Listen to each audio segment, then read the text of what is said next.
aviso. O processo ordem da pauta 13 é a apelação civil 70019, dígito 86/2020. Ele é da relatoria da desembargadora Ângela Lins e ela se declarou impedida de atuar no processo e não foi possível convocar um outro desembargador para substituí-la nessa sessão. Por esta razão, o julgamento deste processo fica adiado para a próxima sessão. Eu determino oficie a SEJU para convocar um novo desembargador para compor o julgamento. O processo da pauta 16, que é a apelação civil 19.094/71 de 2018, é da minha relatoria e foi votado no sentido de negar provimento à apelação, tendo sido acompanhada pela desembargadora Ângela Lins. A desembargadora Andréa Brito apresentou voto divergente, entendendo que o processo não seria de competência da nossa Câmara, e sim do núcleo 4.0. Tendo em vista, então, o resultado não unânime, o processo vai se aplicar à técnica do julgamento expandido e o julgamento deverá ficar adiado para o dia 29 de janeiro de 2026, quando ocorrerá a próxima sessão expandida desta Câmara. O processo ordem da pauta 27 é o 6449, dígito 82 de 2010, da relatoria da desembargadora Andréa Brito, foi votado no sentido de dar parcial provimento. Eu apresentei voto divergente da relatora apenas no tocante ao dano moral devido. Então, tendo em vista o resultado também não unânime, se aplica a técnica do julgamento expandido e o processo vai ficar adiado para o dia 29 de janeiro de 2026, próxima sessão expandida desta Câmara. Processo ordem da pauta 28, que é a apelação civil 95808, dígito 58 de 2024. O processo é da relatoria da desembargadora Andréa Brito e foi votado no sentido de negar provimento à apelação, tendo sido acompanhada pela desembargadora Ângela Lins. Apresentei também voto divergente no sentido de dar parcial provimento ao apelo. Tendo em vista o resultado não unânime, o processo vai para a expandida do dia 29 de janeiro de 2026. Feitos esses anúncios, eu passo então agora aos processos de pedido de sustentação oral. Iniciando pelo ordem da pauta 3, a apelação civil 10106, dígito 88. O processo é da relatoria da desembargadora Andréa Brito. E o advogado solicitante é o doutor Alberto Jonatas Maia de Lima. Está presente, doutor Alberto? Excelência. Não estou conseguindo me visualizar. Deixa eu ver se está na outra Excelência, página. presente. Pois Presente, não. excelência. Boa tarde, doutor Alberto. O senhor representa o apelante, é? Exatamente, excelência. Ortobon. Tá bom, né? Doutor Alberto, o julgamento foi no sentido de dar provimento à apelação. O senhor ainda insiste em fazer a sustentação ou Não, dispensa? excelência, eu queria só fazer um breve comentário, porque eu estive presente na primeira sessão desse tribunal, onde o tribunal era composto exclusivamente por mulheres, e novamente Uhum. retorno com o tribunal composto por mulheres, inclusive com a membra do Ministério Público. Então, só queria deixar isso registrado e agradecer. Ah, ótimo. Obrigada, senhor. Boa tarde. Então, eu faço então a proclamação do resultado. Acordo as desembargadoras da Terceira Câmara Civil do Tribunal de Justiça de Pernambuco a unanimidade em dar provimento à apelação nos termos do voto da relatora. Obrigada, doutor Alberto. Boa tarde. Passo então ao processo, ordem da pauta 29. É a apelação 673, dígito 61 de 2017. O processo é da relatoria da desembargadora Andréa Brito. E o advogado solicitante é o doutor Ivan Isaac Ferreira Filho. Está presente, doutor Ivan? Boa tarde, excelência. Eu me chamo Thaís e eu estou substituindo o doutor Ivan. A senhora tem procuração nos autos? Tenho subestabelecimento, doutora. Tem, né? Pois não. Então, pois não. Como é o nome da senhora? Thaís? Thaís Regina Souza Pereira, OAB Bahia 44894. Pois não. A doutora Thaís está representando a apelada, é isso? Isso, MRV, apelado MRV. Pronto. Doutora Thaís, Na verdade, desculpa, doutora, a apelante MRV. apelante? Apelantes, isso, somos apelantes. Pronto, está apelante, tá certo. Então, doutora Thaís, o julgamento foi no sentido de dar provimento ao recurso interposto pela MRV e negar provimento ao recurso adesivo. A senhora dispensa a sustentação? Dispenso sim, excelência. Então, muito obrigada, doutora Thaís. Muito obrigada, uma boa sessão. Boa tarde. Até logo. Tchau. Passamos, então, à ordem da pauta 6, agravo de instrumento 48015, dígito 78. O processo é da relatoria da desembargadora Andréa Brito. E o advogado solicitante é doutor João Pedro Omena. Presente, doutor João Pedro. Boa tarde, excelência. Presente. Pela ordem, as duas partes são presentes. Pois não.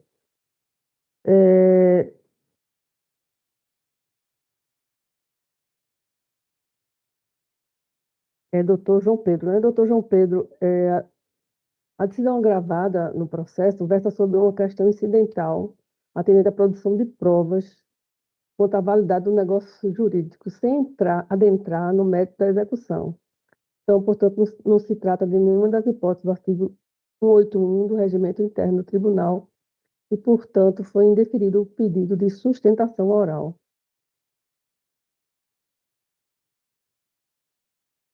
Excelência. Tem também outro processo, né, que o senhor está... Isso, apenas para esclarecimento, excelência. Né?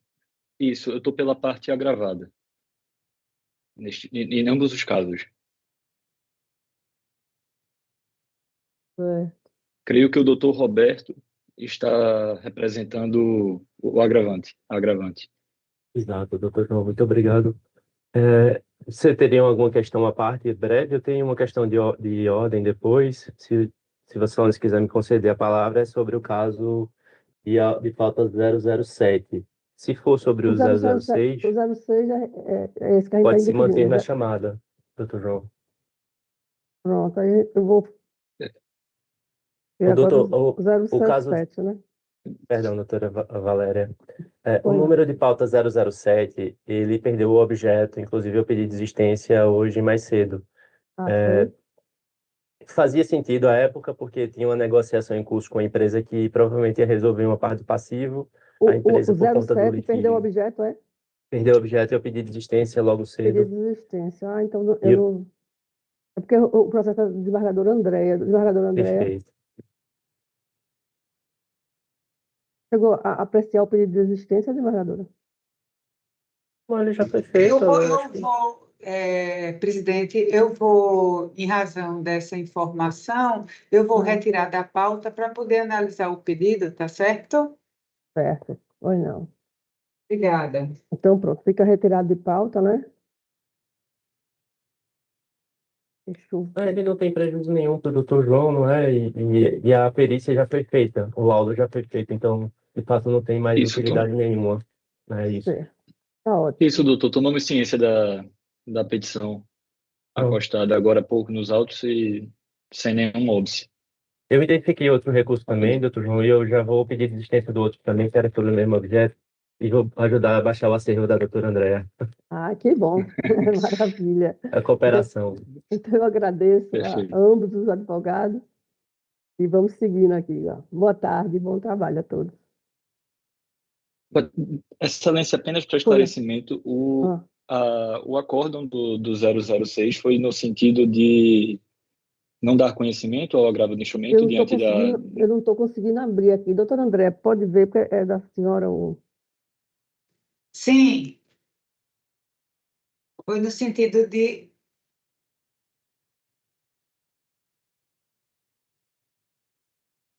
Saber o que eu disse. Está perguntando sobre o que a gente... Estou falando do 6, né? Isso, 006. É porque o PJE está bem instável hoje, eu não consegui agora abrir ele para ler aqui. Eu também sinto essa dificuldade. Presidente, posso Pois não. ajudar?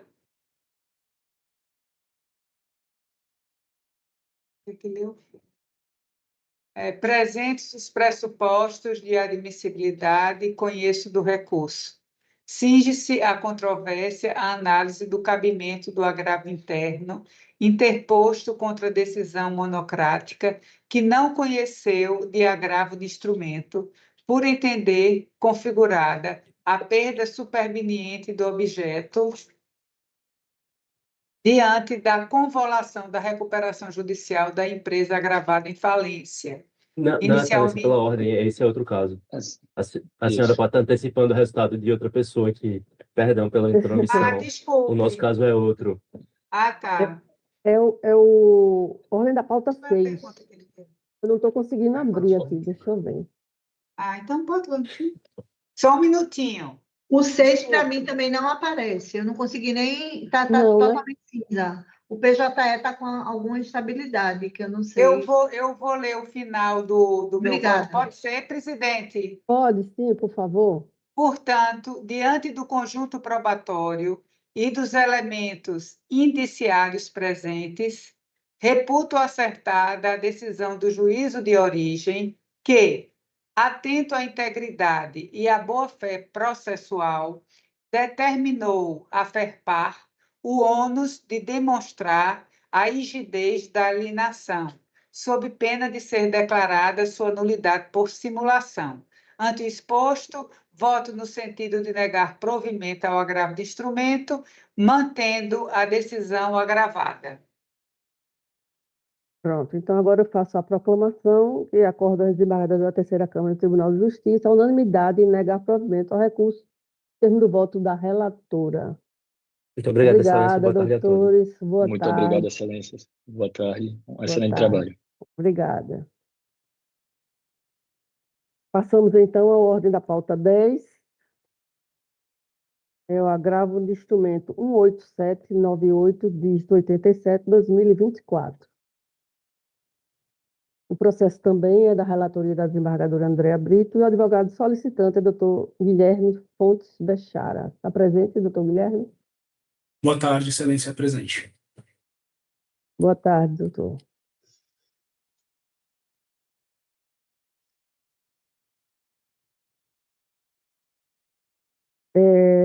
Doutor Guilherme, trata-se de um agravo de instrumento sob a decisão e recuperação judicial.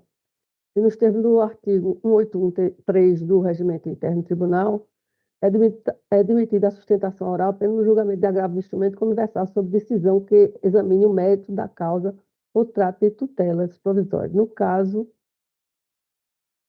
a decisão agravada apreciou o mérito da controvérsia ao classificar os créditos como concursais. Ratificada, portanto, a hipótese autorizadora, eu defiro o pedido de sustentação oral e peço ao senhor que faça, num prazo de 15 minutos, dizendo o nome completo e a sua OAB.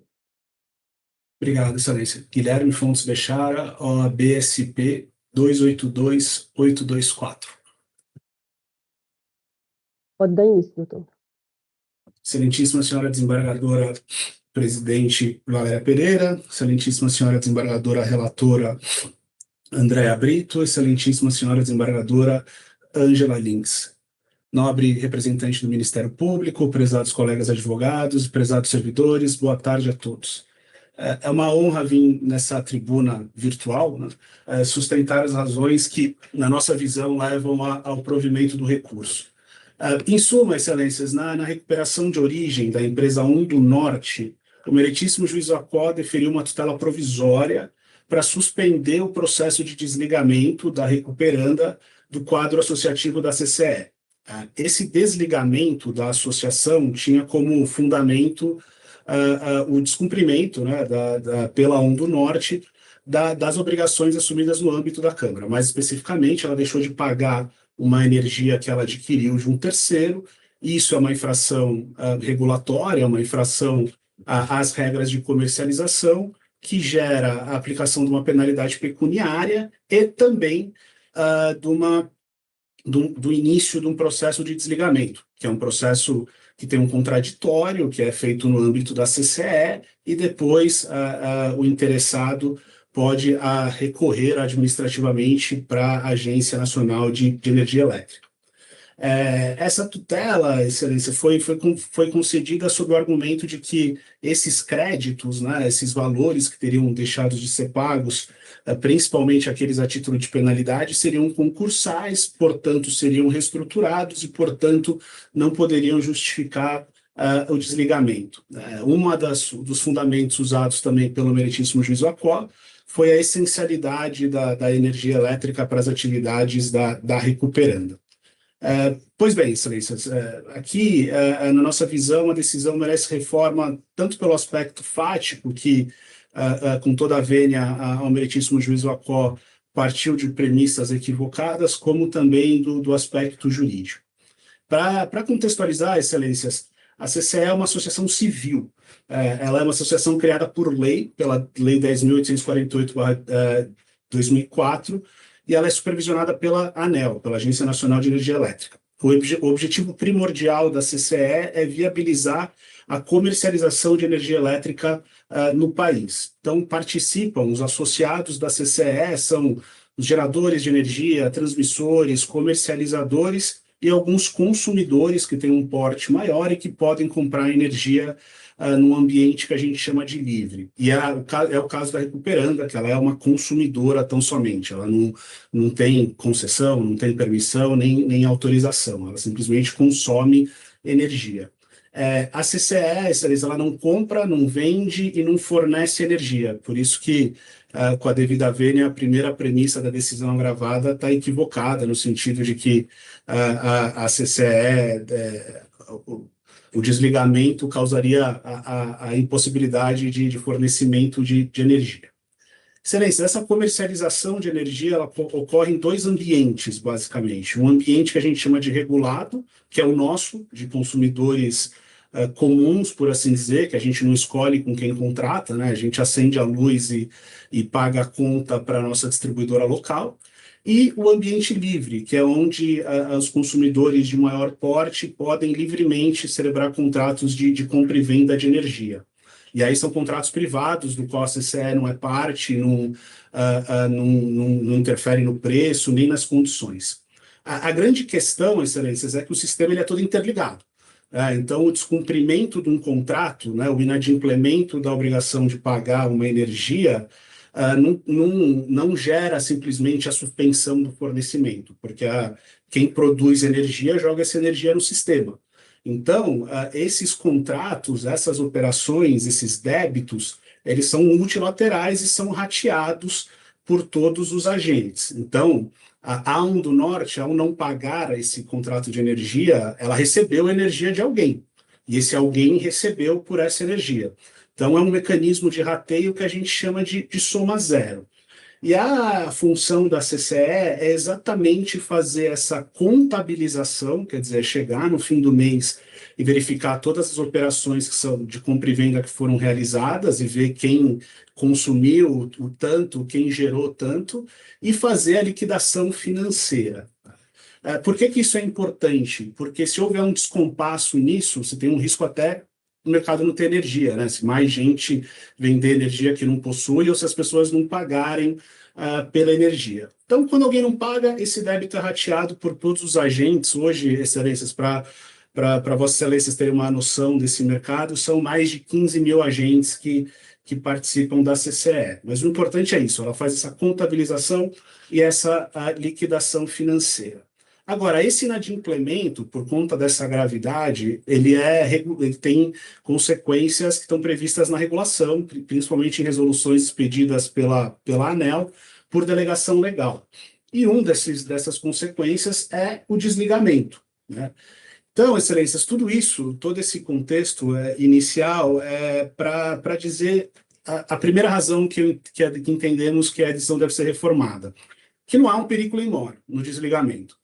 Por quê? O desligamento da CCE não gera risco nenhum para a Recuperanda em termos de continuação das suas atividades empresariais. A única coisa que acontece é que ela não pode mais comercializar energia no ambiente livre, né? Então, ela vai ter que comprar energia da distribuidora local.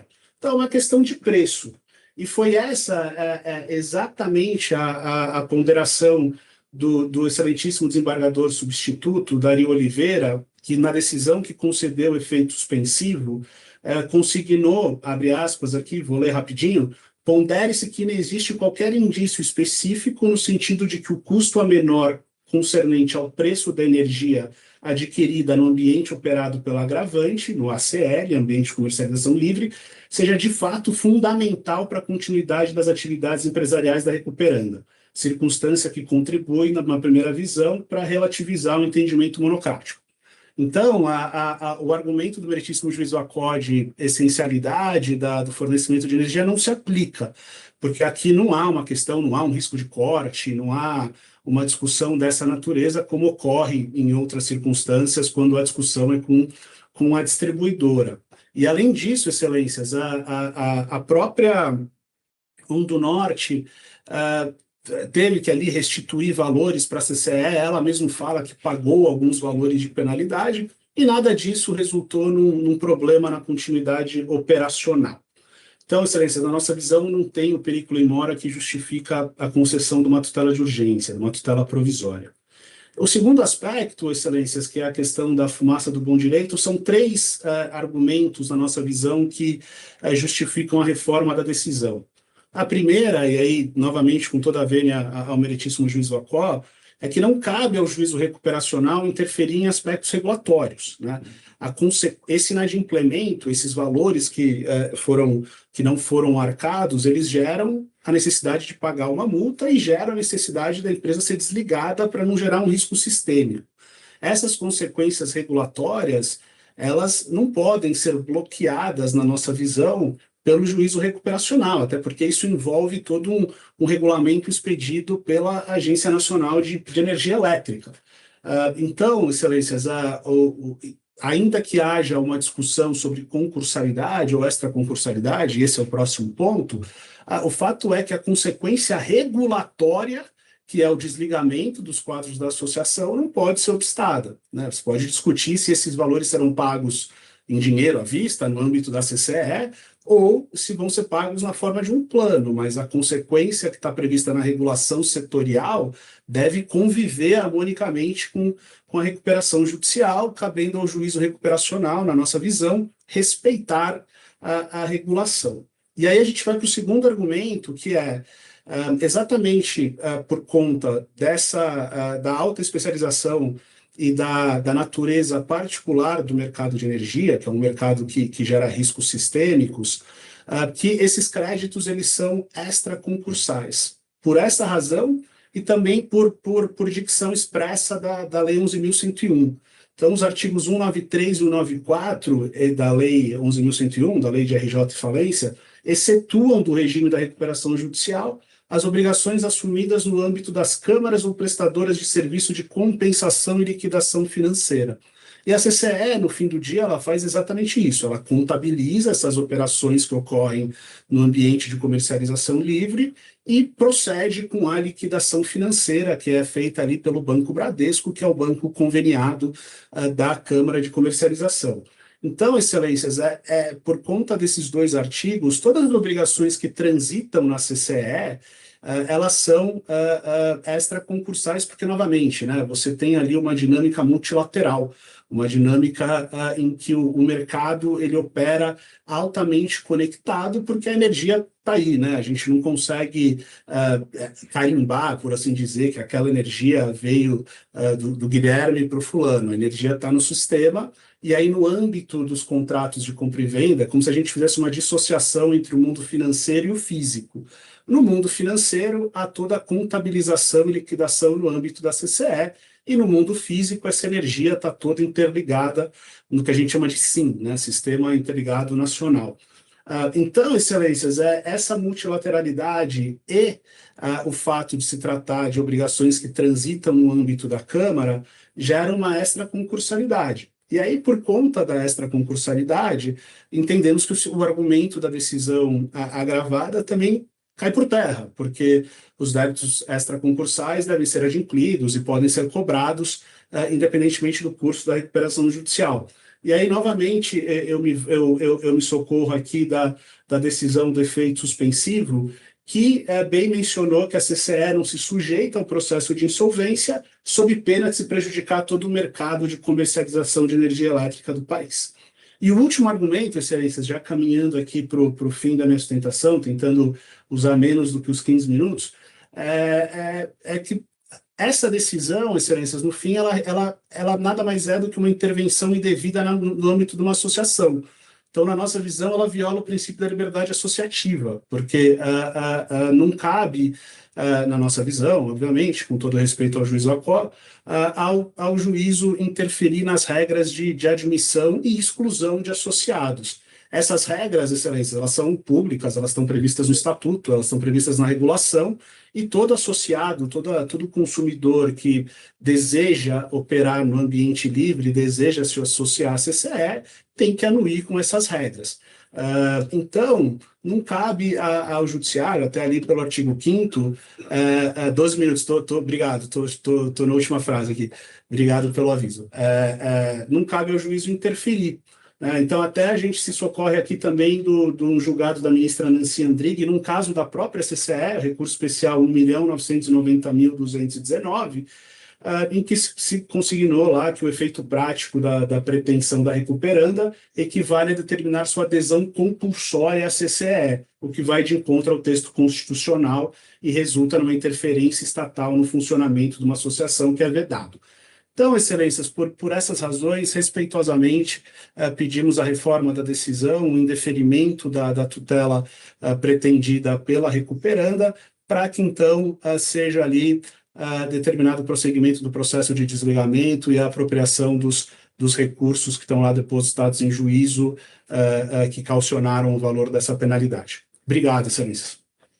Eu agradeço ao doutor Guilherme Fontes pela sua contribuição ao nosso julgamento e passo a palavra à desembargadora Andréa Tenor de Brito. Boa tarde, senhor advogado. Eu quero primeiro agradecer também a contribuição do senhor ao caso concreto e vou passar a ler parte do meu voto para que se possa entender o meu sentido. A insurgência recursal volta-se contra a decisão que determinou que a agravante se abstivesse de retirar as recuperandas do quadro de associadas em razão de débitos anteriores ao pedido de recuperação judicial, além de ordenar a restituição dos valores pagos posteriormente à propositura, mais relativos a obrigações pretéritas.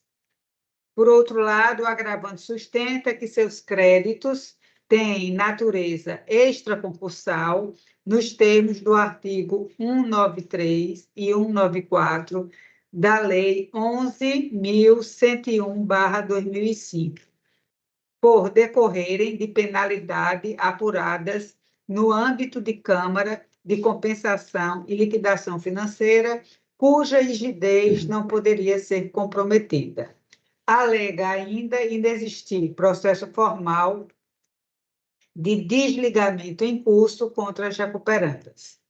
De sua parte, o administrador judicial opinou que as obrigações impugnadas correspondem às penalidades contratuais com fato gerador anterior à recuperação, sendo, portanto, créditos concursais sujeitos aos efeitos do processo. Ressaltou, ademais, que houve pagamentos após o ajuizamento, mas referentes a dívidas pretéritas, situação que contraria o princípio do par conditio creditorum e impõe a restituição dos valores para assegurar a isonomia entre credores. Pois bem, o artigo 49 da lei anteriormente referida dispõe: estão sujeitos à recuperação judicial todos os créditos existentes na data do pedido, ainda que não vencidos. A tese firmada pelo tema 1051 do Superior Tribunal de Justiça reforça que, para o fim de submissão aos efeitos da recuperação judicial, considera-se que a existência do crédito é determinada pela data em que ocorreu o seu fato gerador. Assim, a classificação do crédito não se vincula ao momento de sua apuração ou liquidação, mas ao instante em que nasceu a obrigação. No caso, os débitos decorrentes de penalidades impostas pela CCE, em virtude de descumprimento contratual, com fatos geradores anteriores a março de 2023. Logo, são créditos concursais, submetendo-se ao regime de recuperação judicial, ainda que o pagamento tenha ocorrido após o ajuizamento. A obrigação principal é pretérita, motivo pelo qual deve prevalecer a sujeição aos efeitos do processo e a consequente restituição. Nesse ponto, ressalta-se que a notícia de habilitação, que não há notícia de habilitação ou de impugnação ao crédito apresentada pela hora recorrente, que seria o meio processual adequado para discutir a existência, a legitimidade ou a classificação do crédito.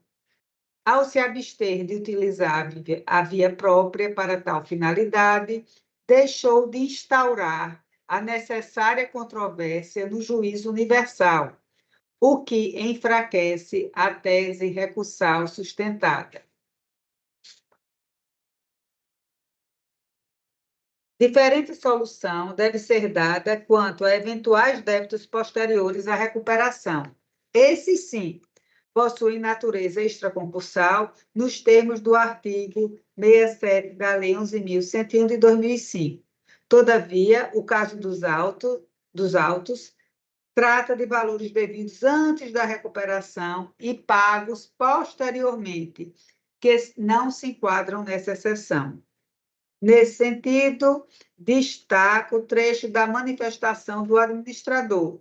Os pagamentos realizados pelas recuperandas após o pedido de recuperação judicial relativos à dívida anterior ao pedido devem ser devolvidos, posto não ser possível o pagamento de crédito incluído no procedimento. Inclusive, nos termos do artigo 172 da Lei 11.101 de 2005, o pagamento a credores concursais antes da homologação do plano é considerado crime falimentar, não sendo cabível tal prática.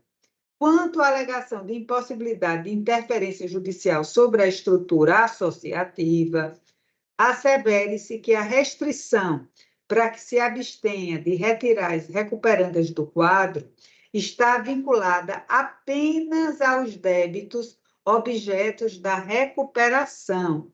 Nesse caminho, a própria recorrente afirma que não há ato de desligamento em curso, não indicando qualquer interesse na execução da medida em relação aos ora agravados, o que enfraquece a alegação de ingerência indevida sobre sua esfera de autonomia institucional, tornando inócuo o pedido, observando-se a ausência de risco imediato de exclusão.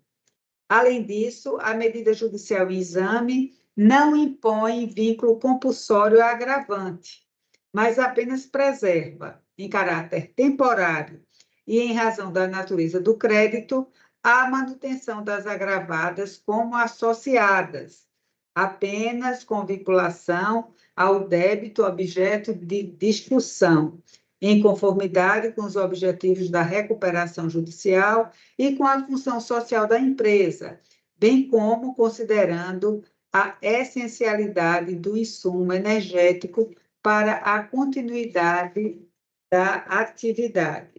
Eu coloco no meu voto julgados e chego à seguinte conclusão.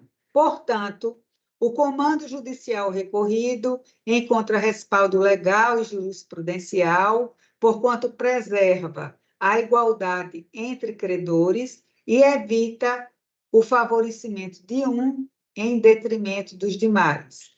Em relação ao agravo interno, tem o que resta prejudicado pela perda do objeto, pois com o julgamento do recurso principal, todas as questões nele discutidas já foram exauridas. Diante do exposto, voto pelo não provimento do agravo de instrumento e por não conhecer do agravo interno, por restar prejudicado. É como voto. Obrigada, desembargadora Andréa.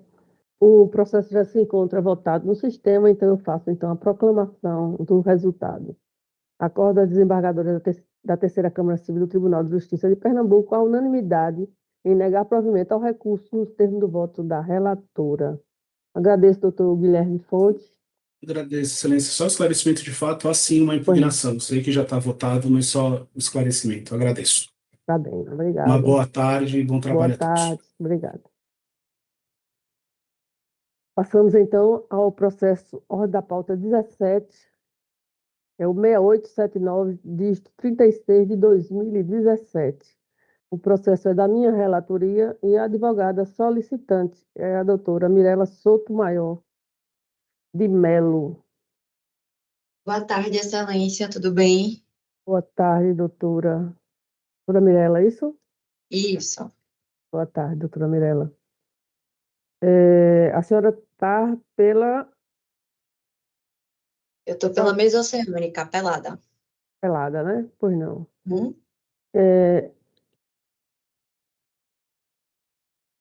Pela ordem, Excelência. Pois não. É também tem pedido da parte apelante. Apelante também, é isso que eu estou vendo aqui, né? Apelante também está. Deixa eu ver aqui.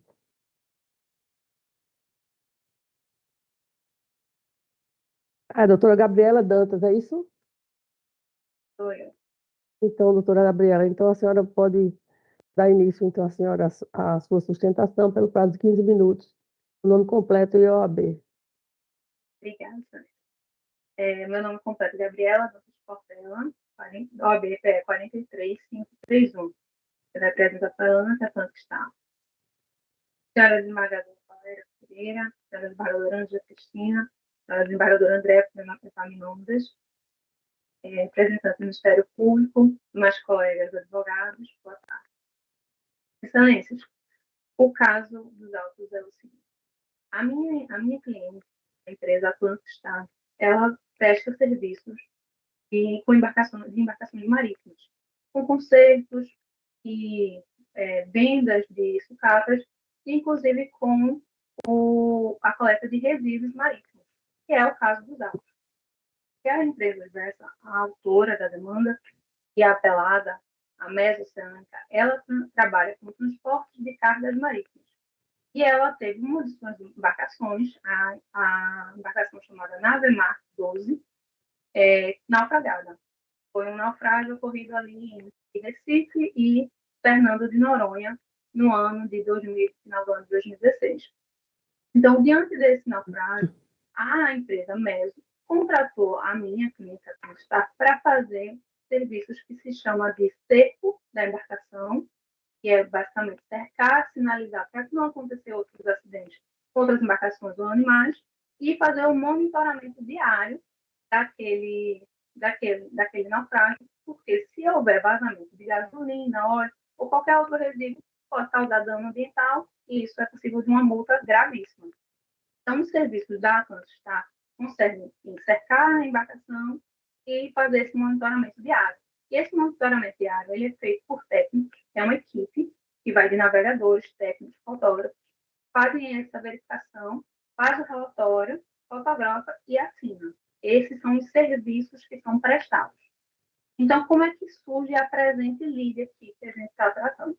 A Atlântico ela prestou serviços com uma contratação verbal, oral. Então, houve serviços prestados do dia 30 de janeiro de 2017 até o dia 5 de fevereiro de 2017. E esse NACO desse serviço, ele não foi formalizado de maneira escrita em nenhum instrumento. Após esse período, no período de 6 de fevereiro de 2017, a partir de 6 de fevereiro de 2017, e por um período, a partir desse dia 6, até 30 dias, houve um contrato escrito, mas nunca assinado pela Conquistar, porque houve realmente essa divergência entre as empresas dos valores que iriam ser pagos. E aí, então, no contrato escrito, não foi assinado, isso é muito importante, tá? O contrato anexado aos autos, ele nunca foi assinado pela minha cliente, em que há um acerto, um ajuste, e durante esses 30 dias, a contar do dia 6 de fevereiro, haveria o pagamento do valor de R$30 mil, que foi efetivamente pago pela mesa assinante. A valorização, inclusive, está nos autos. Mas aí restou esses 7 dias, que é entre 30 de janeiro a 5 de fevereiro. São exatamente 7 dias. Que não foram pagos. Serviços prestados não foram pagos. Então, minha cliente protesta a duplicata número 144, que gera a cobrança, porque o serviço foi prestado e não pago. E então, a mesa oceânica, ela é autora da demanda. Ela entra inicialmente com um pedido de tutela antecipado em caráter antecedente, explicando que nunca contratou serviço com a Conquistar sem falar de nenhum tipo de ajuste. É uma petição inicialmente bem genérica, dizendo que não contratou serviço, está sendo cobrado dessa duplicata, a duplicata não tem nenhum sentido. Aí o juiz de primeiro grau dá a liminar sobre funcionando a calção do valor. Essa duplicata cobrada referente a 7 dias, ela é de um valor de 7.300 e alguma coisa. Então, o serviço fez essa quantia. E aí, no primeiro grau, ela consegue eliminar como condicionada a calção, faz a calção, consegue a sustentação do protesto, e aí ela vem com o pedido principal. E no pedido principal, a MESO, ela informa, olha, eu fiz um contrato do dia 6 de fevereiro e um contrato de 30 dias a partir do dia 6. E não conheço esse contrato foi pago, não conheço nenhum outro serviço. Então, eu acho essa cobrança de 7 mil. E nós apresentamos nossa defesa esclarecendo que houve sim essa prestação desse período desses 7 dias, porque esses serviços, especificamente nessa área marítima, nesse campo, né, eles têm que ser prestados com urgência, porque se há vazamento, já vem a aplicação a multa ambiental. Então, a gente faz a defesa dizendo, olha, não, foi prestado o serviço durante esse caso aqui anterior a esse contrato escrito que não está assinado. E trazemos como prova que os serviços foram efetivamente prestados, trazemos um relatório diário. E esse relatório diário, ele é assinado por um senhor chamado Aguinaldo Tavares, que na época era o gerente da Mesa Oceânica. Ele era o gerente que tratava desse tipo de contratação lá na dinâmica da Mesa. E aí pedimos, inclusive, a produção de prova testemunhal, indicando o gerente da Mesa, que confirmou em audiência. A audiência é gravada, mas nas razões finais fizemos os destaques dos trechos da fala do gerente da Mesa, confirmando que as assinaturas eram deles e que ele só assinava aqueles relatórios quando os serviços eram efetivamente prestados, porque os serviços, nas palavras dele, refletiam os serviços que foram prestados no dia. E aí sobrevém a sentença, dizendo que, reconhecendo que os serviços foram prestados, mas que apesar de ter sido prestado, não havia nenhuma prova do ajuste financeiro anterior ao contrato firmado entre as partes. Ou seja, o juiz, do primeiro grau, considera um contrato que não foi assinado, mas não considera os serviços anteriormente que foram feitos de maneira verbal. Ele considera um contrato sem assinatura, mas não considera o contrato oral do período anterior daqueles serviços. E aí, quando nós falamos no destino que a gente prestou os serviços e não recebemos o pagamento, por isso que a cobrança da duplicata é devida, a MESO muda a sua argumentação. Ela faz um upload dos seus argumentos de defesa. Ela passa a não dizer mais que os serviços não foram prestados, porque em nenhum momento ela consegue contestar que aqueles serviços foram efetivamente prestados, porque as provas elas são evidentes. Os relatórios são fotográficos, são assinados. Elas não conseguem rebater o nosso argumento de que os serviços foram efetivamente prestados. Aí, aqui na contra-razão à apelação, ela faz esse upload. Ela diz, olha, o serviço... Ela nem fala de serviços, ela fala assim, não há prova do ajuste financeiro. parceiro. Então, se você não ajustou comigo, eu não tenho que pagar. Mas veja, os serviços foram prestados, o mesmo serviço que foi prestado no dia 30 de janeiro de 2017, é o mesmo serviço que é feito durante os 30 dias pós dia 6 de fevereiro. Então, ela tenta até dizer que é um serviço pré-contratual, e não existe isso de pré-contratual, porque é o serviço prestado de monitoramento da embarcação. Então, aqui há um super prejuízo para a minha cliente, que além de não receber pelo que é serviços,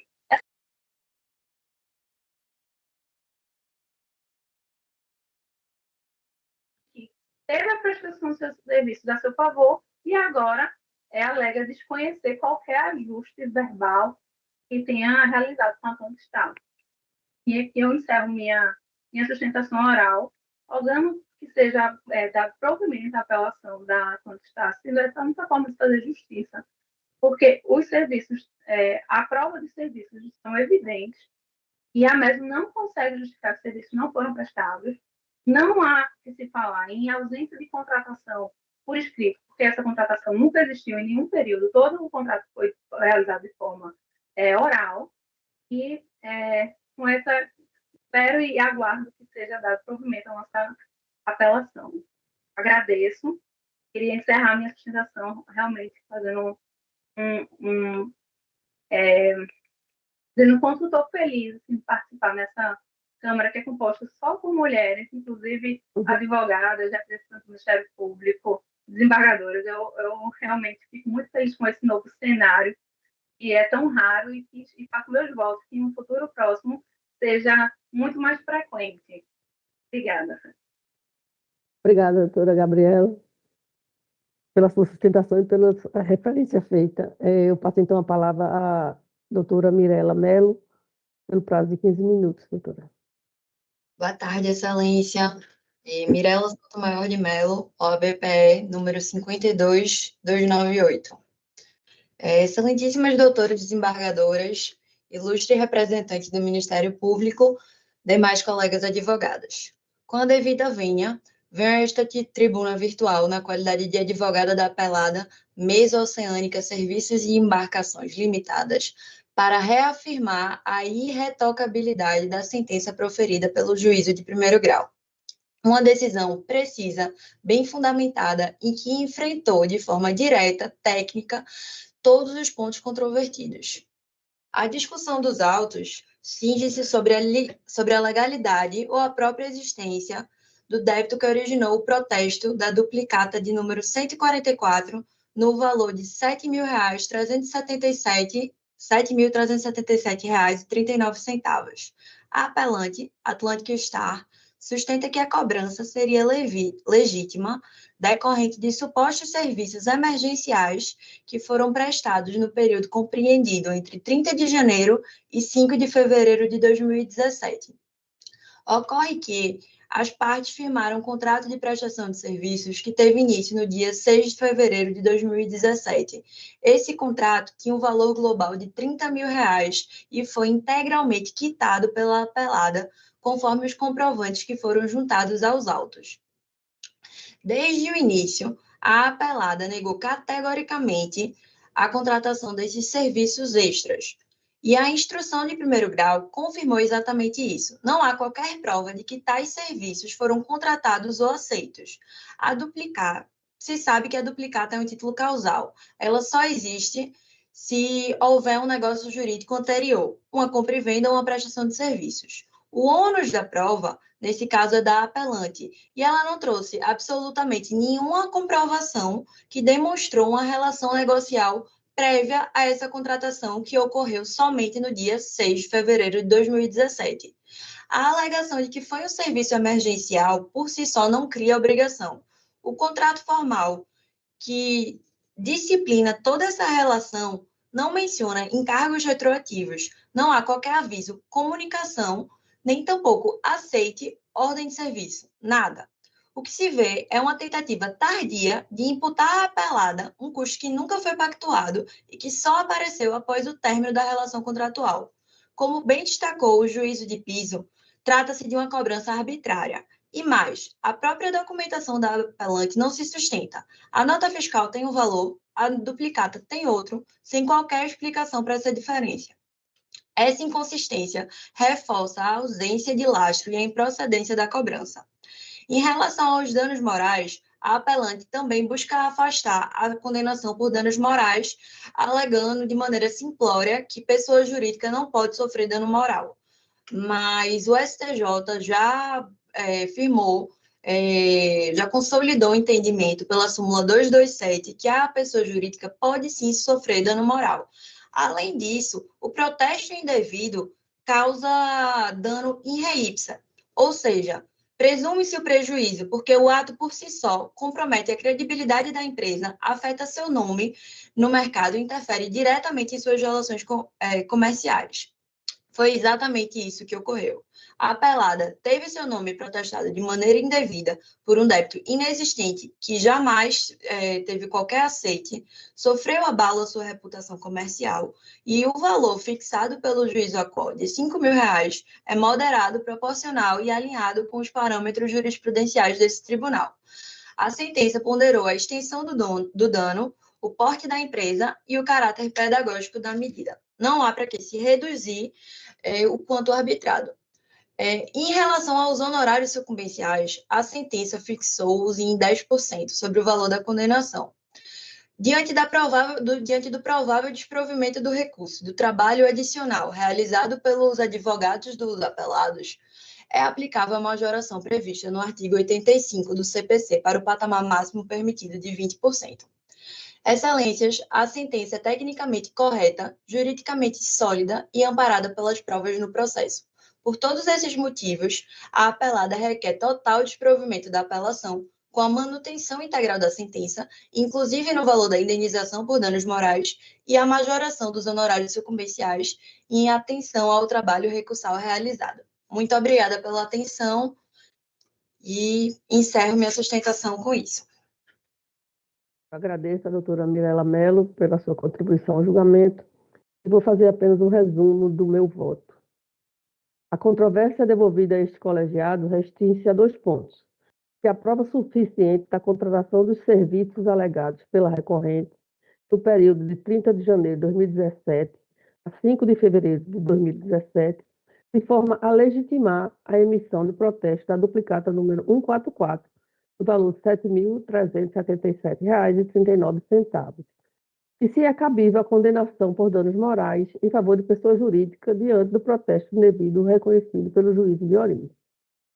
O juízo ACO, ao examinar a prova oral e documental, concluiu pela ausência de qualquer elemento que demonstrasse ajuste contratual expresso ou tácito, autorizando a cobrança dos supostos serviços prestados no interregno anterior ao contrato firmado em 6 de fevereiro de 2017. Embora a recorrente alegue ter atuado neste período em caráter emergencial, com assinatura de relatórios diários pelos representantes da recorrida, não logrou comprovar que tais atividades foram objeto de contratação específica ou que houvesse concordância da autora quanto à sua contraprestação. O próprio contrato celebrado entre as partes é silente quanto aos encargos pretéritos. Ademais, o documento fiscal emitido pela recorrente apresenta divergência entre o valor constante da nota fiscal e aquele lançado na duplicata, levado a protesto sem justificativa plausível. Nos termos do artigo 373.2 do CPC, incumbia a recorrente o ônus de provar quanto à origem do débito, o ônus do qual não se desincumbiu. Eu faço uma referência a um julgamento do Superior Tribunal de Justiça, que estabelece que o protesto indevido e título por ausência de comprovação de causa é ato ilícito que enseja reparação.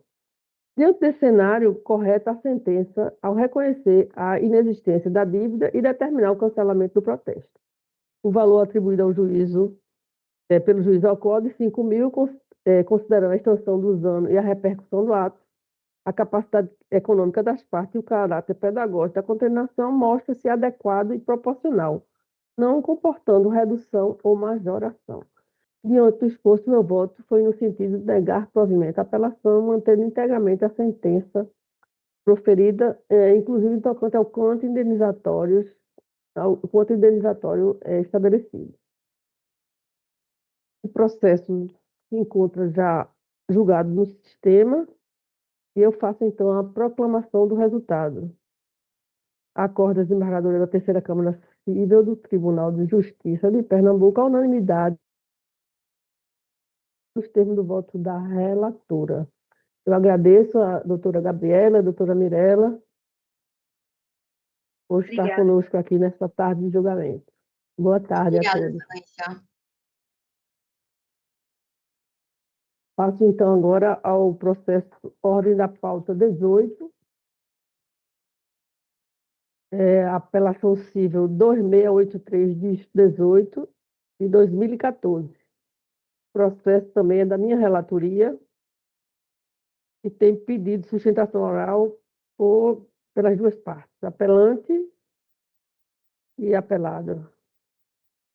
Pelo apelante, eu não estou vendo o nome, qual o advogado que está, eu estou vendo, pelo apelado eu estou Alberto Jonatas, é isso, doutor Alberto? Exato, Excelência. Pelo apelante, não estou... Não tô, Eu estou pela Jaraguá, viu, Excelência? Só para... pela apelante, então, né? Isso. Então, pois não. A outra advogada é o doutor Luiz Galindo. Está presente, doutor Luiz Galindo?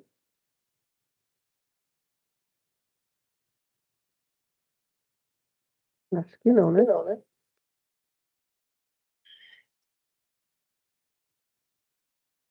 Então, doutor Alberto, o senhor pode dar início à sua sustentação pelo prazo de 15 minutos. Cumprimentando Vossa Excelência, presidente desta Câmara, doutora Valéria, doutora Andréa, doutora Ângela. Satisfação, mais uma vez, estar com Vossa Excelência. Cumprimento também a ilustre representante do Ministério Público. Falo hoje, Excelência, como disse, em nome da Jaraguá, Equipamentos Industriais, que é recorrente nesse processo, justamente para tentar demonstrar, Excelências, de maneira absolutamente fiel aos autos, que a estação ela não vai poder prosseguir e, caso prossiga, ela não pode resultar numa condenação imposta como fez pela sentença, Excelência.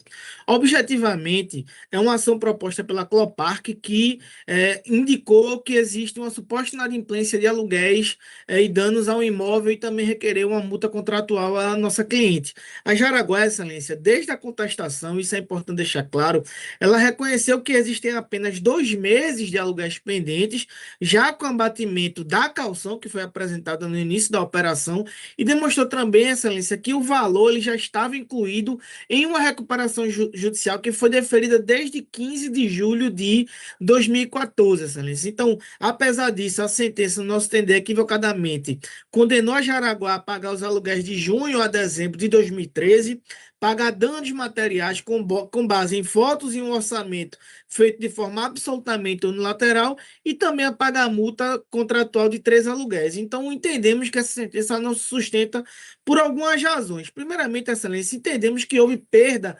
superveniente do objeto, sobretudo diante da recuperação judicial, porque esse é o ponto central. A Jaraguá, ela demonstrou documentalmente e reiterou, tanto na contestação quanto na apelação, que o crédito discutido já estava habilitado na recuperação judicial. Então, quando o crédito é concursal, e eu estava muito atentamente observando o julgamento de Vossas Excelências em processo anterior, e, pelo que eu entendi, eu acho que esse tribunal compreende que quando o crédito é concursal, ele deve ser buscado no juízo universal, e não é uma questão de faculdade ou de possibilidade, é uma questão de regra.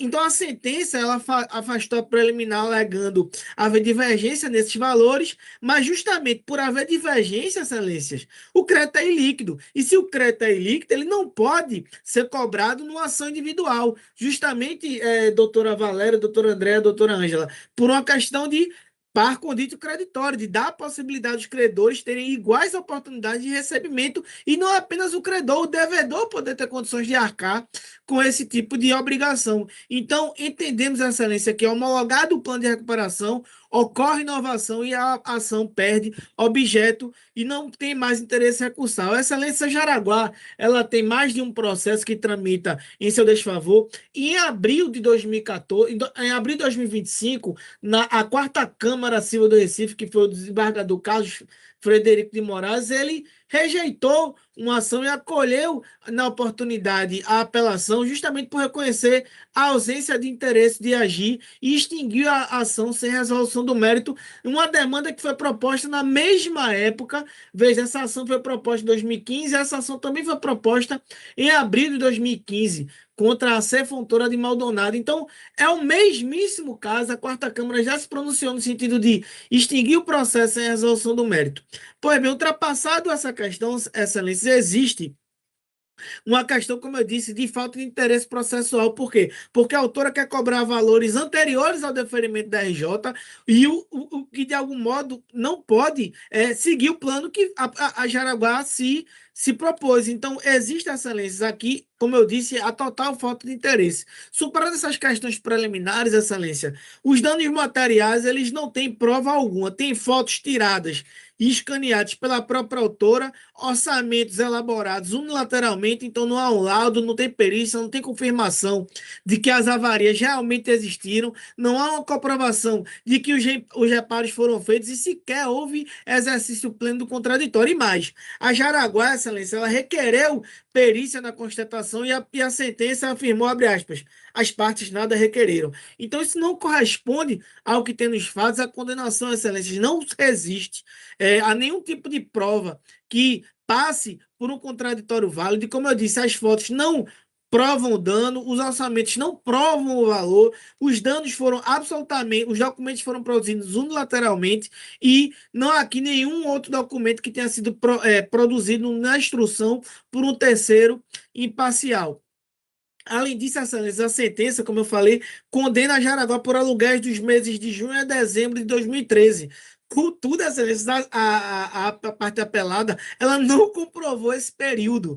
Então, ela não juntou recibo, não tem planilha auditável, não tem extrato bancário, absolutamente nada. Ela apresentou uma planilha unilateral e, assim, o juiz acolheu. Então, a Jaraguá entende, Excelência, que existe uma sentença que foi genérica, apesar da impugnação da Jaraguá não ter sido genérica. E, como eu disse, a Jaraguá reconhece apenas 2 meses de aluguéis que foram absolvidos quando do pagamento da caução, Excelência. Então, não é possível aplicar multa nesse caso, não existe essa possibilidade de multa.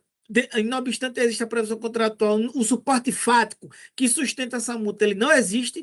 Então, a Excelência requer, no primeiro momento, o provimento da apelação para extinguir o processo sem resolução do mérito, reconhecendo a perda superveniente do objeto, a inexistência de interesse processual e, sobretudo, pelo fato desse valor estar devidamente incluído no crédito que está sendo objeto de recuperação judicial, que já foi homologado, e, subsidiariamente, a Excelência pede para que ou a ação seja suspensa e, no mérito, a total improcedência dos pedidos, especialmente com relação aos danos materiais, a multa contratual e também os aluguéis não foram comprovados, Excelências. Mais uma vez, reitero a atenção e reitero o pedido de provimento da apelação. Eu agradeço ao doutor Alberto Jonathan e, como o advogado doutor Luiz Galindo ele não está, eu vou então fazer apenas um resumo do meu voto.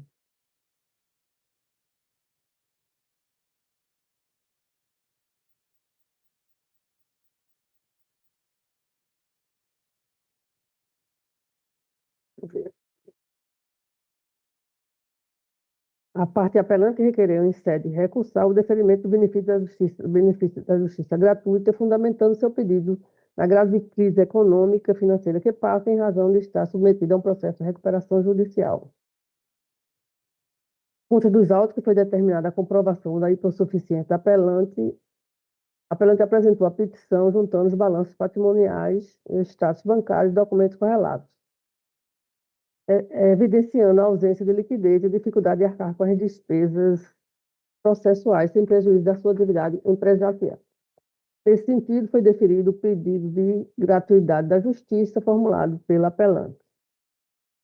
Inicia o presente recurso da insurgência da parte ré contra a sentença que julgou parcialmente procedente a ação de cobrança acumulada com indenização por danos materiais, condenando ao pagamento de aluguéis vencidos, multa por rescisão contratual antecipada e reparação de danos no imóvel locado, abatido o valor da caução.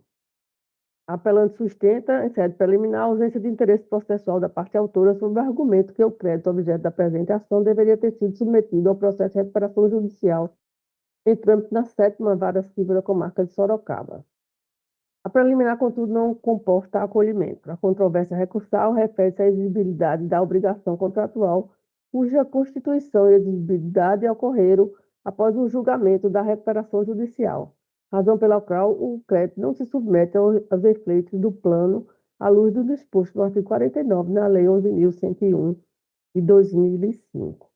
Na hipótese dos autos, o contrato de locação teve vigência até fevereiro de 2014, sendo a rescisão antecipada operada em dezembro de 2013.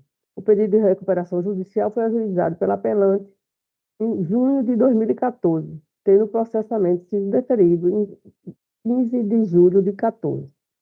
Por sua vez, a apresentação foi proposta em 6 de agosto de 2014 e a sentença somente foi proferida em 23 de 12 de 2020. Deste modo, ao tempo da formalização do pedido de recuperação judicial, o crédito em questão ainda não havia sido constituído ou quantificado judicialmente. O caso dos autos não se enquadra nessa hipótese legal, tratando-se, portanto, de crédito posterior e autônomo, não ser submetido ao regime recuperacional. Rejeitado, pois, a preliminar de ausência de interesse processual, passa ao exame do mérito. A apelante alega a rescisão do contrato decorrer de fatores externos imprevisíveis relacionados à sua situação econômica, a qual culminou no ajuizamento do pedido de recuperação judicial, motivo pelo qual entende desrazoada a imposição da cláusula penal ajustada contratualmente. Sustenta ainda que a sua conduta não foi voluntária ou dolosa, mas sim imposta pelas circunstâncias alheias à sua vontade. Não lhe assiste razão. A cláusula penal prevista no contrato equivale a 3 vezes do valor do aluguel, foi livremente pactuada pelas partes, incide nos termos do artigo 408 do Código Civil. Trata-se de cláusula acessória destinada a assegurar o adimplemento e a previsibilidade do contratual, possuindo natureza indenizatória e punitiva, cuja validade não se invalida por alegações genéricas de dificuldades financeiras supervenientes. A jurisprudência pátria, de modo reiterado, tem afastado a aplicação da teoria da imprevisão e da onerosidade excessiva nos casos de descumprimento contratual por empresa em recuperação judicial, justamente por se tratar de risco inerente à atividade empresarial. Ademais, a recuperação judicial da apelante foi deferida apenas em julho de 2014, enquanto a rescisão contratual se deu em dezembro de 2013, conforme reconhecido nos autos. Portanto, ao tempo do rompimento do vínculo contratual, não havia sequer perspectiva de ser formalizada a recuperação. No que tange à condenação ao pagamento de indenização por danos materiais, a apelante sustenta que a sentença se baseou unicamente em documentos unilaterais, notadamente orçamentos de terceiros e ausência de prova pericial. A argumentação igualmente não pode prosperar. Consta dos autos ajuntados 3 orçamentos elaborados por empresas distintas, além de registro fotográfico do estado do imóvel após a devolução, as quais descrevem de maneira circunstanciada a extinção dos danos verificados, com infiltrações, vazamentos, móveis danificados, pisos deteriorados e armários inutilizados. Os documentos foram oportunamente juntados e submetidos ao contraditório, sem que a parte ré apresentasse impugnação específica ou requeresse, em modo oportuno, a produção de prova pericial. Cabe registrar ainda a ausência de laudo de vistoria no momento da entrada do imóvel, aspecto mencionado da defesa não afasta por si só a possibilidade de apuração dos danos quanto a outros meios de provas idôneos capazes de identificá-los, como é o caso concreto.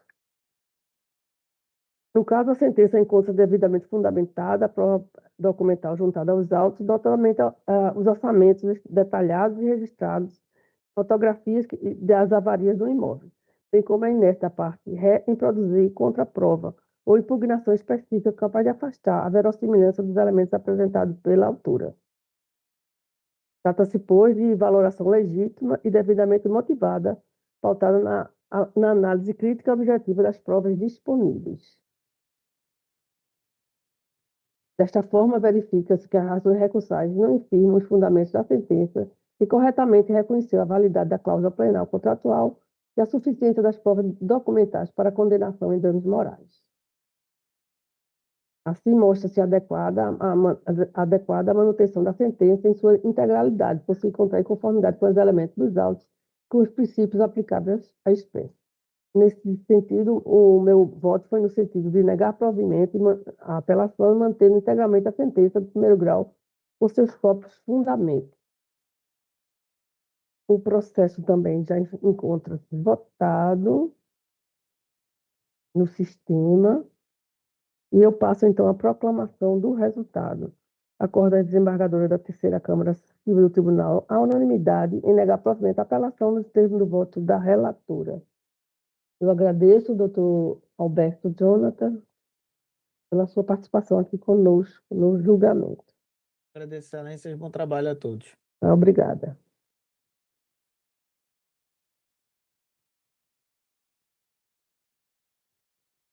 Passo, então, agora ao processo, ordem da pauta 9. Não, ordem da pauta 23, desculpa. Hã?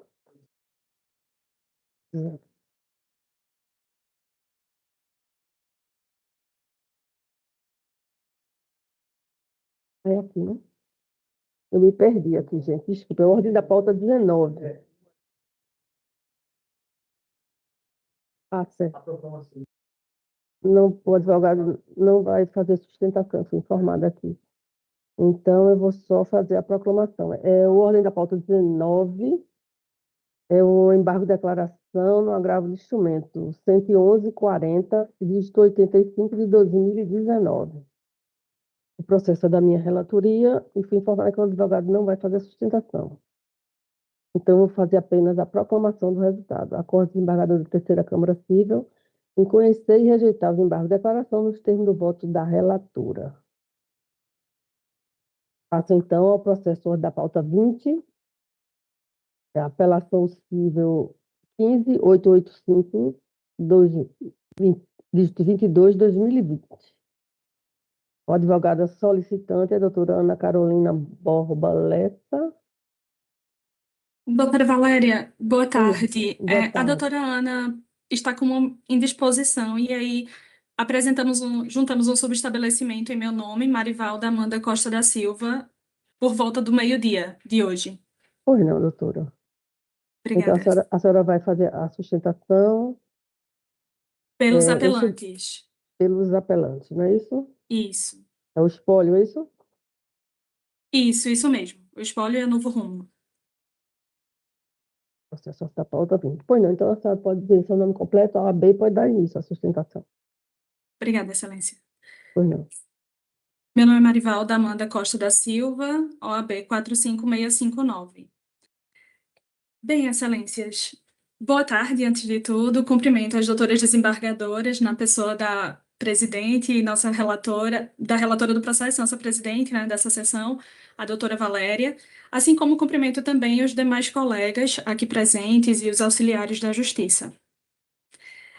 Excelências, no caso concreto, no presente caso, nós temos que esse recurso foi interposto em face de uma sentença que julgou improcedentes os pedidos formulados pelos apelantes, a Novo Rumo e o senhor Romualdo.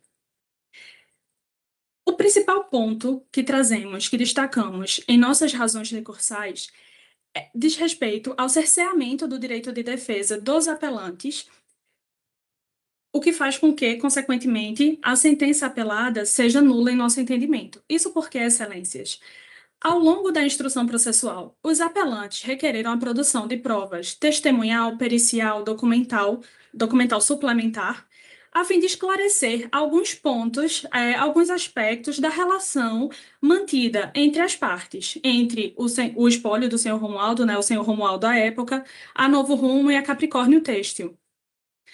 No entanto, a princípio, esse pedido foi indeferido pelo juízo de primeiro grau.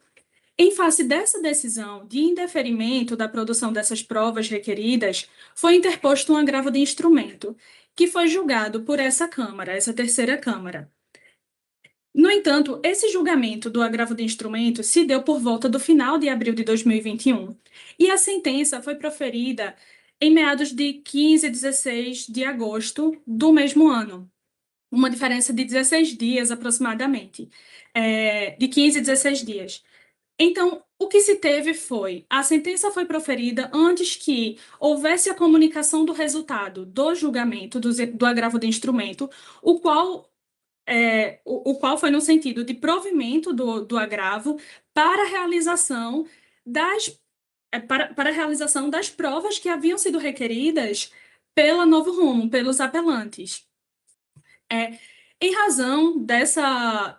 No entanto, considerando que essa sentença foi proferida sem a realização dessas provas, os apelantes opuseram embargos de declaração, esclarecendo esse fato ao juízo de origem e deixando claro que a decisão do tribunal proferida no agravo de instrumento era anterior à sentença, requerendo então a reconsideração da decisão para que as provas fossem produzidas antes do sentenciamento do feito.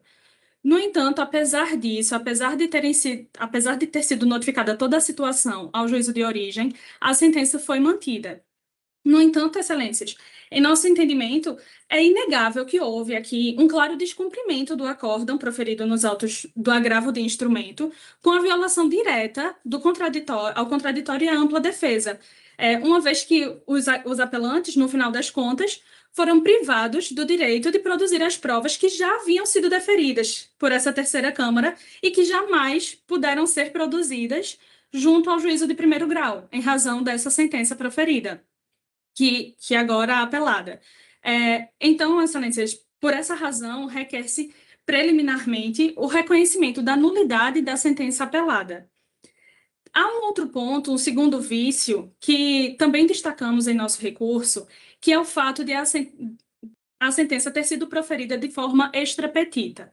Isso porque, excelências, ela reconheceu a prescrição de um pedido que não foi formulado pelos apelantes, isso porque o objeto dessa ação é tão somente o pagamento de uma indenização pela rescisão imotivada do contrato de rescisão de representação comercial. No entanto, ao decidir sobre a prescrição de um pedido que não tinha sido formulado nos autos, constata-se que o juízo de primeiro grau ele extrapolou os limites objetivos da lide, decidindo ali sobre a prescrição de comissões, de valores que não foram recebidos pelos apelantes, o que traz uma certa confusão processual, uma vez que esse não era um dos pedidos e acabou sendo reconhecida a prescrição, sua prescrição. Então, traz essa confusão processual e torna necessário o expurgo desse trecho da sentença. E nesse ponto, nós entendemos que a sentença deve ser reconhecida como parcialmente nula, acaso ultrapassada já a nulidade anteriormente exposta, com relação ao contraditório e ampla defesa. E, por fim, excelências, no mérito, acaso ultrapassadas essas preliminares, destaca-se que a relação mantida entre as partes, ela perdurou por aproximadamente 15 anos. 15 anos esses em que a Novo Rumo ela representou a Capricórnio em todo o agreste pernambucano, apresentando os tecidos que eram produzidos pela Capricórnio, sendo notória a existência de relação de representação comercial entre as partes, pois todos os requisitos exigidos pela lei, eles foram observados ao longo de toda a relação contratual das partes, em que pese o contrato existente fosse apenas verbal e não escrito. No caso, excelências, a rescisão imotivada ela se deu a partir do momento no qual um outro representante foi posto pela apelada, pela Capricórnio, para atuação na mesma área que antes era abrangida tão somente pelo senhor Romualdo, hoje representado pelo espólio, ferindo aí, então, nesse caso, o regime de exclusividade que havia sido estabelecido entre as partes naquela região do agreste pernambucano, reduzindo, consequentemente, o faturamento do senhor Romualdo, que era um representante comercial. Nesse sentido, excelências, o que se requer nessa ação é a condenação da Capricórnio ao pagamento da indenização por rescisão contratual no caso, em casos que não estão previstos pelo artigo 35 da Lei de Representação Comercial, como preconiza o artigo 27 da mesma lei, assim como também a indenização por denúncia imotivada do contrato, cuja previsão legal consta na parte final do artigo 34 da referida lei. Então, acaso não seja reconhecida a nulidade da sentença apelada, que é o nosso grande ponto de destaque nesse recurso, requer-se que, no mérito, excelências, a sentença seja integralmente reformada para julgar procedentes os pedidos formulados pelos apelantes. Agradeço a atenção de Vossas Excelências e desejo uma boa tarde. Eu agradeço à doutora Marinalva Costa por sua contribuição aqui no nosso julgamento. E o processo da minha relatoria, eu vou fazer apenas um resumo. A preliminar de cerceamento de defesa não subsiste quando a sentença é proferida antes da ciência pelo juiz de origem do provimento parcial do agravo interno interposto em agravo de instrumento, que autorizava a produção de provas, especialmente quando ausente a decisão suspendendo o curso do feito. A decisão judicial posterior à prolação da sentença é ineficaz para invalidá-la, se não houve comunicação nos autos a tempo de impedir o regular prosseguimento do processo e se o juízo, de forma motivada, entendeu suficiente o conjunto probatório documental já formado nos termos do artigo 355.1 do CPC. A questão central do processo, a existência de cláusula de exclusividade em contrato de representação comercial verbal e a ocorrência ou não de rescisão imotivada, é predominantemente de direito, dispensando a produção de prova pericial ou testemunhal para sua elucidação. Igualmente, não se configura o julgamento extra petita, o reconhecimento de ofício da prescrição quinquenal sobre parcelas anteriores a março de 2015, por se tratar de matéria de ordem pública, nos termos do artigo 487.2 do CPC, em consonância com o artigo 44, parágrafo único da Lei 4.886, de 65.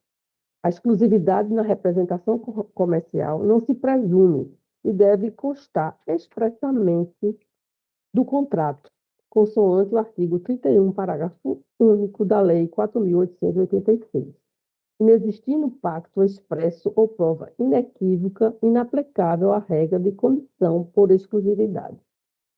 A mera contratação de outro representante comercial não configura por si só violação contratual, nem demonstra ruptura unilateral injustificada no contrato, sobretudo quando não evidenciado o nexo causalidade entre a nova contratação e a eventual redução de comissões. A prova documental indica que a própria representante notificou a empresa pleiteando a alteração substancial do vínculo, inclusive quanto a valores e exclusividade, não aceitos pela representada, o que não configura rescisão imotivada, mas o exercício legítimo da liberdade contratual. Não configuradas as hipóteses legais de encerramento contratual com ônus indenizatórios previstos no artigo 27J e artigo 36 da Lei 4.886. Nesse sentido, o meu voto foi para negar provimento à apelação, mantendo integralmente a sentença prolatada no juízo de origem. O processo já se encontra também votado no sistema e eu faço a proclamação do resultado. Acorda a desembargadora integrante da Terceira Câmara Civil do Tribunal de Justiça de Pernambuco a unanimidade em negar provimento à apelação nos termos do voto da relatora. Obrigada, doutora Marinalva. Boa tarde. Obrigada, excelências. Boa tarde e bom trabalho. Obrigada. Passamos, então, ao processo ordem da pauta 23. É a apelação civil 58696-94/2020. O processo é da relatoria da desembargadora Andréa Brito e o advogado solicitante é o Dr. Jorge Correia Lima Santiago. Está presente, doutor Jorge? Acho que não, né? Está conseguindo ver ele aí? Renata, está conseguindo ver ele? Não, desembargadora, não visualiza, doutor Jorge, na Não, sessão. né? Não. Então, doutor André, posso fazer a proclamação? Pode sim, presidente. Acorda a desembargadora integrante da Terceira Câmara Civil do Tribunal de Justiça de Pernambuco a unanimidade em negar provimento à apelação nos termos do voto da relatora. Passamos, então, ao processo ordem da pauta 9, apelação 23791, dígito 63, de 2020, também da relatoria da desembargadora Andréa Brito. Advogado solicitante, doutora Cristiane Maria Gomes Alves e doutor Daniel Lima Queiroz. Estão presentes? Doutor Daniel, estou presente. Olá, boa tarde, doutor Daniel. Boa tarde. O senhor representa A parte apelada. a parte apelada, né? Então, o senhor pode dar início à sua sustentação pelo prazo de 15 minutos. Agradeço. Excelentíssima senhora desembargadora relatora, excelências que compõem esta Câmara, ilustres colegas, boa tarde. Eu compareço a essa tribuna em nome da apelada para defender a manutenção integral da sentença. Permitam-me iniciar situando com precisão a natureza jurídica dessa controvérsia. O que está em discussão aqui é uma relação contratual de trato sucessivo executada ao longo de quase 5 anos no projeto PE Conectado.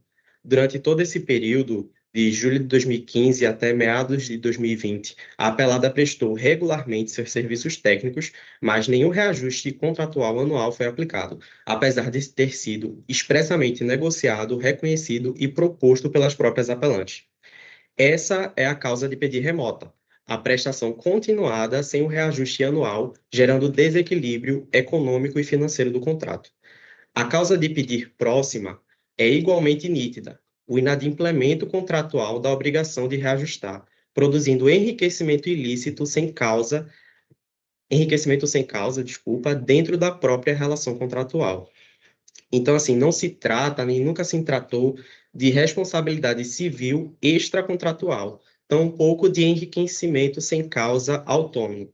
Toda pretensão da autora, que agora está como apelada, está ancorada no contrato, no seu cumprimento integral e na recomposição de sua contraprestação. Por isso, excelências, nós entendemos que a prescrição aplicável ao caso é a do artigo 205 do Código Civil, que prevê o prazo decenal para pretensões contratuais, quando não há regra específica em sentido diverso. Portanto, deslocar essa demanda para o campo da reparação civil desfiguraria a natureza jurídica da lide e, na prática, premiaria o contratante inadimplente, que seria, no caso, as apelantes. Superada essa premissa, as apelantes, nas suas razões, alegaram que ocorreu o julgamento extra ou ultra petita. Contudo, essa tese ela não resiste à prova dos autos. Desde a inicial, a apelada requereu a aplicação do IPCA ou, subsidiariamente, do IGPM, justamente porque as próprias apelantes haviam ofertado o percentual de 15,32% correspondente ao IPCA acumulado da época.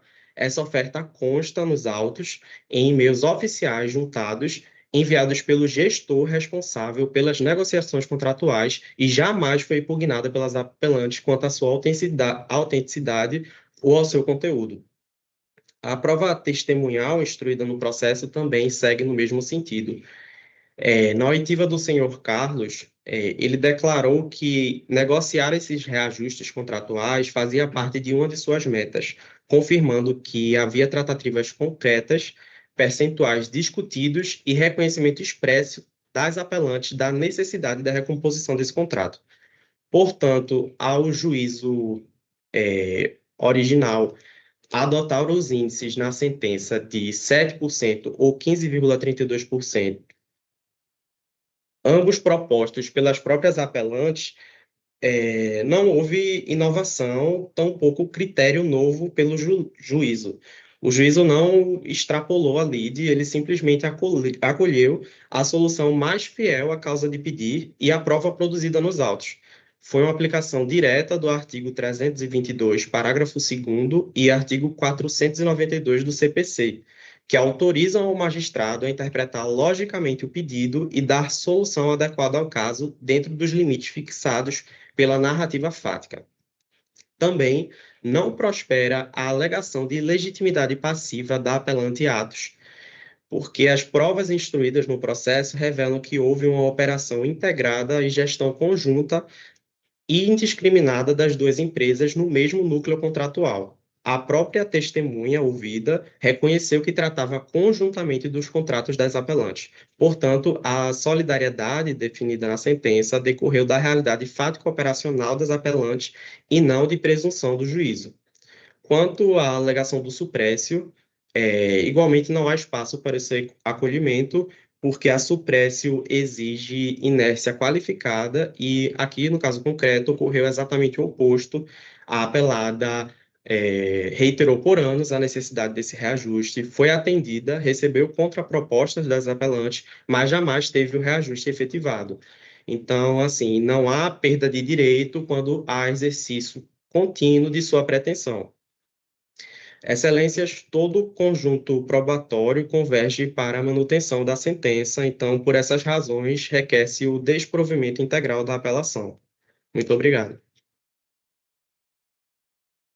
Obrigado, doutor Daniel, por sua participação aqui conosco. Eu passo a palavra à desembargadora Andréa Brito, que é a relatora do processo.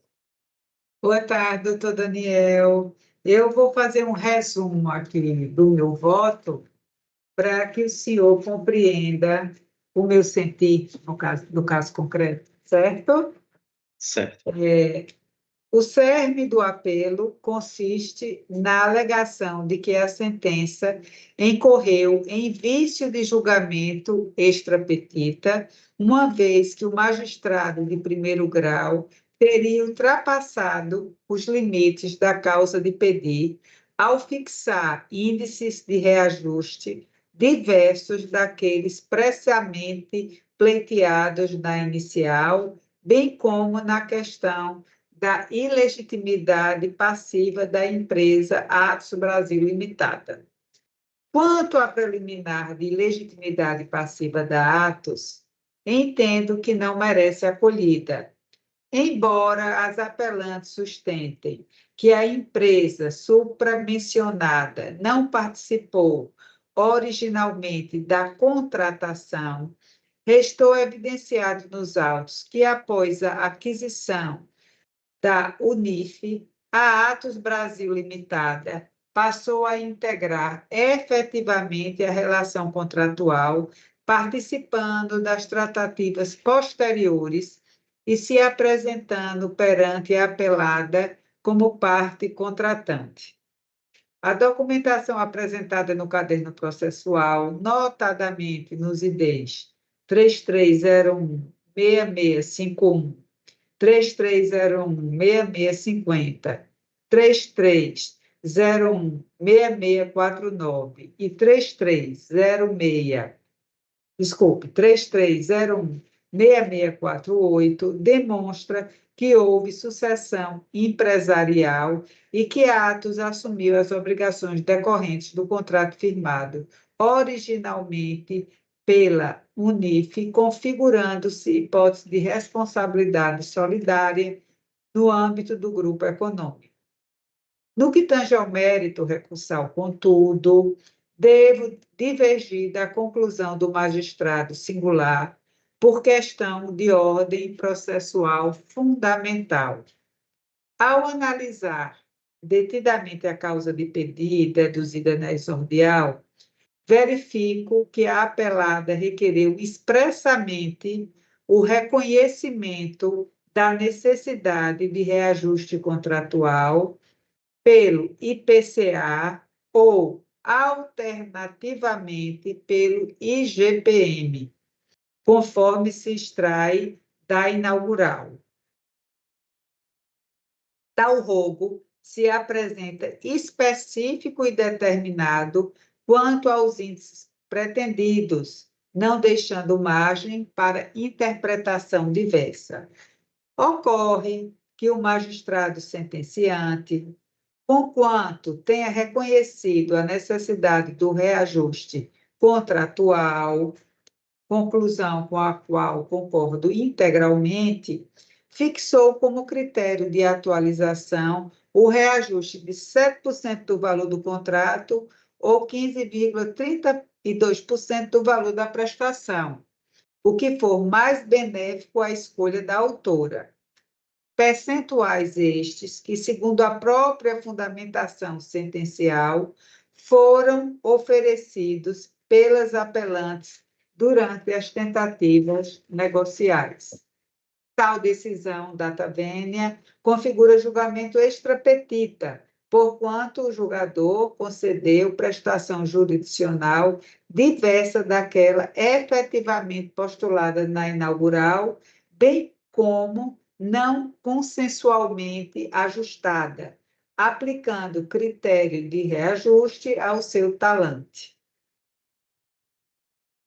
Não obstante o reconhecimento da nulidade da sentença por julgamento extra petita, verifico que os autos se encontram suficientemente instruídos para o julgamento definitivo da lide, sendo desnecessária a devolução dos autos ao juízo de origem, consoante previsão no artigo 1003, parágrafo 3º, inciso 2 do CPC. Com efeito, restou incontrovérsia no processo a relação contratual, ainda que verbal, entre as partes, vigente no período de 2015 a 2020, quando se deu a ruptura do pacto.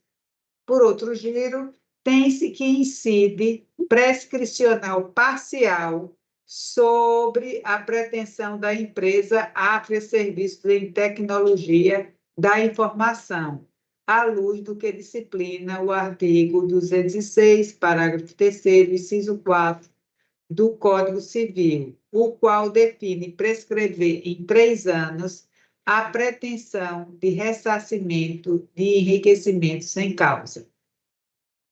Isto posto, adentrando ao mérito, tenho que nos contratos de prestação de serviços, ainda que não expresso o índice de reajuste anual, a ausência total de readequação dos valores implica em desequilíbrio na relação a configurar enriquecimento a favor do contratante.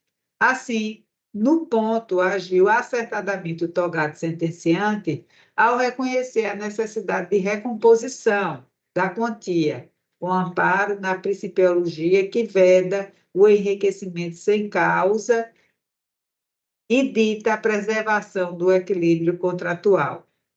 As provas apresentadas demonstram inequivocamente que houve contrato verbal de prestação de serviço entre as partes. Referido contrato perdurou por aproximadamente 5 anos, sem qualquer reajuste. As partes reconheceram a necessidade de atualização dos valores e, não obstante as tratativas, não chegaram a consenso quanto ao percentual aplicável.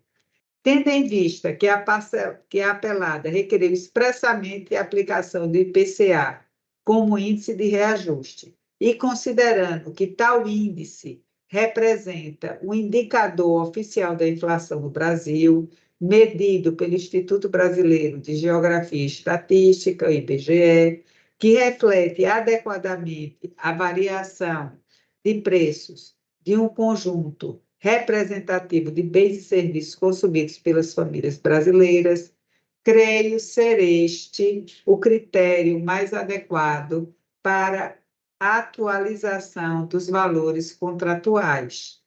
O IPCA constitui índice amplamente aceito pela jurisprudência pátria para fins de reajuste contratual, porquanto espelha de forma fidedigna a desvalorização da moeda e a elevação dos custos operacionais inerentes à prestação de serviço, preservando assim o equilíbrio econômico-financeiro da avença.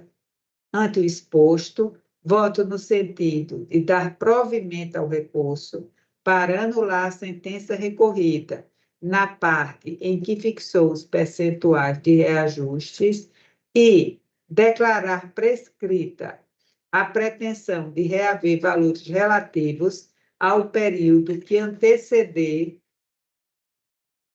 mais de 3 anos da propositura da ação em razão da prescrição. Julgar parcialmente procedente o pedido para condenar as apelantes solidariamente a pagar à apelada as diferenças decorrentes da aplicação do índice IPCA sobre os valores do contrato, relativo aos 3 anos que antecederam a propositura da ação, com correção monetária pelo IPCA desde o vencimento de cada prestação, nos termos do artigo 389, parágrafo único do Código Civil, e juros de mora pela taxa Selic, desde a citação, observado o disposto no artigo 406, parágrafo 1º do Código Civil. Condeno as empresas Atos e Unif ao pagamento das custas processuais e honorários advocatícios, estes fixados em 10% sobre o valor da condenação. É como voto. Obrigada, desembargadora Andréa. O processo também já está... Minha internet deu uma travada, só não escutei o percentual dos honorários, perdão. 10%. Ok, obrigado. Sobre o valor da condenação. Ok, muito obrigado. Eu faço, então, agora a proclamação do resultado. Acordo das desembargadoras integrantes da Terceira Câmara Civil do Tribunal de Justiça de Pernambuco, a unanimidade em dar parcial provimento à apelação nos termos do voto da relatora. Obrigada, doutor Daniel. Boa tarde. Obrigado. Boa tarde a todos. Bom trabalho. Vamos lá. Passamos, então, ao último processo, é a ordem da pauta 30, apelação civil 2965, dígito 66, de 2001. O advogado solicitando é doutor Sérgio Salomão. Está presente, doutor Sérgio? Presente, Excelência. Boa tarde, meus cumprimentos. Boa tarde, doutor Sérgio. O senhor representa a parte apelada, é isso? Isso, a parte apelada é Manuel Silveira e senhora Marta Silveira. Pois não, doutor. O julgamento foi no sentido de negar provavelmente a apelação, mantendo a sentença, doutor. O senhor insiste na sustentação ou desiste? Não, desiste, Excelência, até para economia processual. Meus cumprimentos à senhora, para prazer revê-la, a doutora Andréa, né, que encontrei juíza, hoje desembargadora. Meus parabéns, doutora. Doutora Ângela, senhora representante do Centro. Renato, obrigado. Obrigada, doutor. Boa tarde, senhor. Boa tarde. Encerrados os pedidos de sustentação, eu vou fazer a proclamação geral dos processos. Os demais processos da pauta foram todos julgados pelas desembargadoras da Terceira Câmara Civil, à unanimidade nos termos do voto da relatoria. Então, eu só agradeço às desembargadoras pela participação aqui conosco. Muito obrigada a todos os presentes. Doutora Delane, que há muito não Excelência... via, é um prazer tê-la aqui conosco, doutora Delane. Excelência, pela ordem. Pois não. Excelência, pela ordem. Boa tarde. Quem está falando? Quem está falando? Eu não estou... Aqui sou eu, doutora Arnaldo, por gentileza. Pois não. Eu tenho um processo que eu falei aqui com o Lucas. Eu gostaria de saber especificamente qual foi o julgamento dele. É um embargo de declaração. É o processo da ordem 022. Deixa eu ver se eu localizo aqui, viu? Muito obrigado. Presidente, posso ajudar? Que é da minha relatoria. Então pronto, me ajude. Lá vai.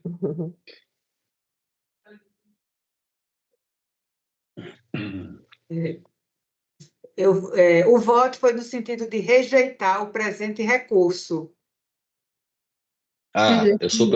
Eu sou embargado, advogo para embargado. Então, Vossa Excelência rejeitou os embargos de declaração? Rejeitei. Maravilha, muito obrigado. Quero parabenizar agora. Só aparecem mulheres aqui na tela para mim. Parabéns para essa Câmara. Parabéns. Obrigada. Boa tarde. Boa tarde, doutor. Então, declaro encerrada. Um prazer estar aqui com vocês novamente.